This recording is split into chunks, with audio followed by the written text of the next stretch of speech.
Maintenant, je vais accueillir le professeur Pierre Mongeat-Artus, que je remercie parce que vous travaillez donc avec le professeur Desgrandchamps qui devait intervenir ce matin et vous avez gentiment accepté de le remplacer au pied levé. Donc, vous êtes chirurgien, vous travaillez dans l'unité de chirurgie et d'anesthésie ambulatoire de l'hôpital Saint-Louis. Vous intervenez dans des domaines chirurgicaux comme l'urologie, la cancérologie, oncologie, et notamment vous traitez de la prostate, de la vessie, du rein, du testicule, des testicules, ou deux, celui qui reste. Vous enseignez à l'université Paris Diderot. Une précision sur votre service, il est régulièrement classé dans les 10 premiers de France avec 10 600 patients vus par an, dont 960 opérés et 50% qui sont opérés en cancérologie. Avec vous, on va parler de la désescalade thérapeutique. Donc un quart d'heure, -5 la clochette et -1 la petite musique. Comme il se doit. Et je vous remercie de m'avoir convié à cette matinée. Je voudrais mettre les relations que j'ai avec l'industrie, puisque c'est une obligation légale. Je travaille avec tous les laboratoires qui gagnent de l'argent avec le cancer de prostate, ce qui me donne finalement une bonne indépendance d'esprit, puisque si un ne me nourrit pas, l'autre le fera. Alors pourquoi ce sujet finalement? Parce que je trouvais que c'était un sujet pertinent, enfin avec François, juste après le topo sur le dépistage du cancer de prostate, largement sujet à controverse, et puis parce que je voudrais rester... Vous parlez du cancer de prostate, pour rester dans mon domaine supposé de compétence, je vous rappelle, c'est quand même le cancer le plus fréquent, et en l'occurrence, près de 56 000 nouveaux cas en France en 2011. Alors, historiquement, qu'est-ce qu'on a observé? On a observé que c'est un cancer que l'on diagnostiquait de façon très rudimentaire, de façon purement clinique, et que, de ce fait, ça a amené à découvrir des formes qui étaient avancées, des formes agressives, et que, pour moi, urologue, le traitement de référence pour guérir les patients, c'est la prostatectomie, que cette prostatectomie ne méritait pas du tout de guérir les patients à la hauteur de nos attentes. Est arrivé dans les années 80 le PSA, qui était finalement un outil de détection précoce. Et cette détection précoce s'est traduite par l'augmentation très significative du nombre de cas diagnostiqués de façon localisée et sous une forme peu agressive. Et pourtant, le traitement, en tout cas par les urologues, et je ne parlais que pour ma chapelle, était toujours univoque, et c'est comme devant le siège de Béziers, tuez-les tous, Dieu reconnaîtra les siens, et quel que soit le cancer, prostatectomie. Ce que l'on a observé parallèlement, sans faire de relation de cause à effet, devant des épidémiologistes distingués, on a observé non seulement, comme vous voyez en rouge, une augmentation évidemment très significative du nombre de cancers de prostate, mais aussi une diminution certes modérée, mais aussi significative de la mortalité par cancer de prostate, comme vous voyez en bleu.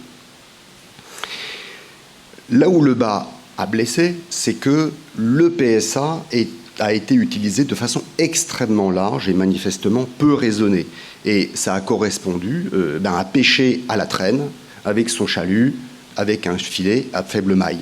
On a ramené beaucoup de petits poissons. Et ces petits poissons, ce sont des cancers dont l'agressivité, au moins au moment du diagnostic, était très hypothétique. Et je vous rappelle que le cancer de prostate peu agressif, ceux-là, ces petits poissons, ce sont des cancers qui tuent très peu, et quand ils tuent très tardivement. Vous avez sur le diagramme, par carré, donc la présentation de la maladie, toujours sous forme localisée, mais à différents stades, et à différents strates d'âge.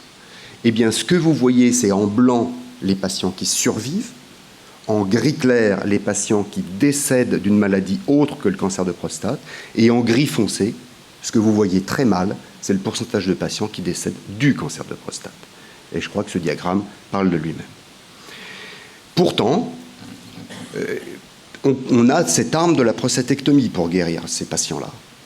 Et quand on compare la prostatectomie qui est appliquée à ces petits poissons, ce que l'on observe, c'est qu'elle ne fait pas mieux que la surveillance.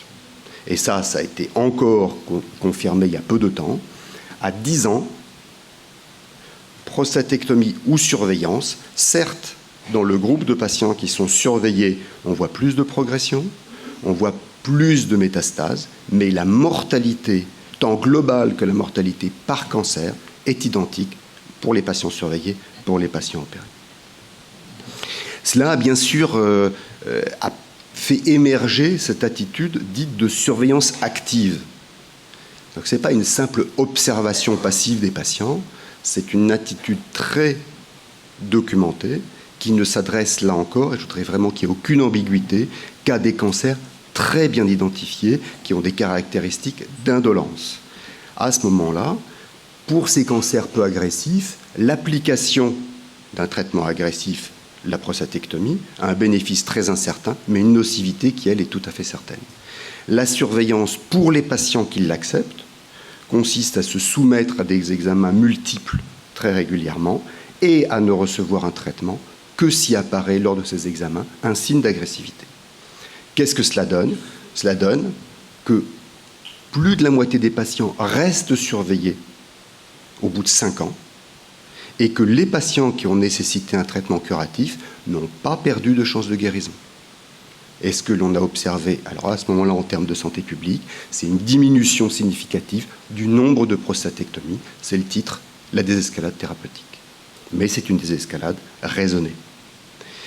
Mais pendant ce temps-là, qu'est-ce qu'on a observé aussi, et qui là est passé beaucoup plus sous silence? Chez les patients âgés, eh bien, le diagnostic de cancer de prostate reste porté de façon tardive à des formes avancées et des formes d'emblée agressives. Et autant je vous ai dit que le cancer de prostate peu agressif est une maladie qui tue peu, autant le cancer de prostate agressif tue et tue à tous les âges. Et je vous laisse regarder ces courbes que vous comparez à celles en grise tout à l'heure. Vous voyez que la proportion de malades, la proportion orange foncé qui vont décéder directement du cancer de prostate est sans commune mesure avec ce que l'on observe avec les cancers peu agressifs. La double peine des patients âgés, c'est quoi? C'est pas seulement d'être mal diagnostiqué, si je puis dire, c'est aussi de ne pas recevoir un traitement approprié. Parce que le traitement, éventuellement curatif, en tout cas le traitement agressif des formes agressives, leur est beaucoup moins souvent proposé. Et cela parce que les médecins prennent en compte l'âge chronologique des patients et non pas leur âge physiologique. C'est ce que vous observez aussi sur ces courbes. Vous voyez de gauche à droite l'avancée en âge. Les différentes courbes correspondent à différents états fonctionnels des patients, c'est-à-dire l'accumulation de maladies potentiellement mortelles autres que le cancer chez eux. Et pourtant, vous voyez que plus on avance, même si on arrive au-delà de 75 ans en très bonne santé, c'est-à-dire sans aucune autre maladie, on a beaucoup moins de chances de recevoir un traitement approprié. Ça s'appelle l'agisme. C'est un mot que je ne trouve pas très joli, mais qui est encore moins joli dans sa signification que dans son appellation. C'est finalement une discrimination, une autodiscrimination, je dirais, anticipatrice, qui correspond, en l'occurrence, clairement à une prise en charge non pertinente des patients. Donc, ce que j'ai essayé de vous montrer par ce topo un peu concis, c'est qu'on est parti d'un costume en taille unique qu'on essayait d'appliquer à tous les patients, même traitement, quelle que soit la forme de la maladie, à une prise en charge sur mesure, et finalement, on va faire le traitement sur mesure pour chaque patient. Donc ça correspond, pour les patients jeunes qui ont une forme peu agressive de la maladie, clairement à une désescalade thérapeutique, qui est louable. Ce que je souhaite, c'est que cette même attitude permette d'avoir une escalade thérapeutique chez les patients âgés qui ont une forme agressive de la maladie, tout en prenant en compte non seulement les caractéristiques de leur maladie, mais les souhaits de chacun de ces patients. Et donc, j'appelle cela, finalement, une médecine personnalisée qui n'est pas une médecine personnalisée un peu fantasmée à l'aide d'outils très complexes, mais qui est une médecine personnalisée clinique qui peut être appliquée dès aujourd'hui pour obtenir des soins qui seraient pertinents. Je vous remercie.